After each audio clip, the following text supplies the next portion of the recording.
قائد حق دو تحریک مولانا ہدایت الرحمان نے لوگوں سے اہم خطاب کیا۔ ان کا کہنا تھا کہ ہم بلوچستان اور گوادر کے حقوق اور اپنی سرزمین کی حفاظت کے لیے مسلسل جدوجہد کر رہے ہیں۔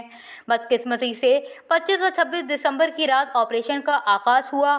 پرامن جمہوری احتجاج جو ان کی بنیادی حقوق کے لیے تھا، جو آئین پاکستان نے ہر شہری کو دیا ہے، ان کے حقوق کے لیے ہم لوگ احتجاج کر رہے تھے کہ آپریشن کے ذریعے ہمارے دھرنے کو سبوتاژ کر کے تشدد کا نشانہ بنایا گیا۔ بچوں اور عورتوں سمیت کسی کا لحاظ نہیں رکھا گیا۔ آج گوادر مکران ڈویژن جل رہا ہے۔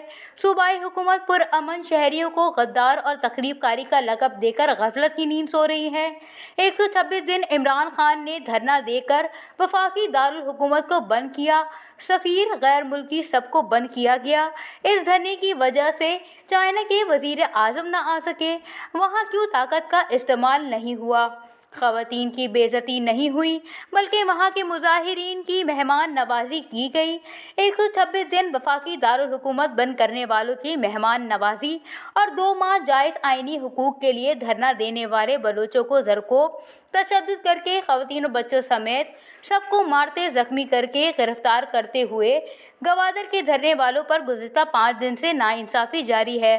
ریاست تو ماں جیسی ہوتی ہے تو کیا ماں ایسی ہوتی ہے؟ ساحل پر ڈاکوؤں کی ریڈ ہے۔ ہم ان ڈاکوؤں کے خلاف میدان میں آئے ہیں۔ علاج معالجہ، پانی، تعلیم اور ترقی کے لیے ہم نکلے ہیں۔ ہم آئین پاکستان کے مطابق حق مانگ رہے ہیں۔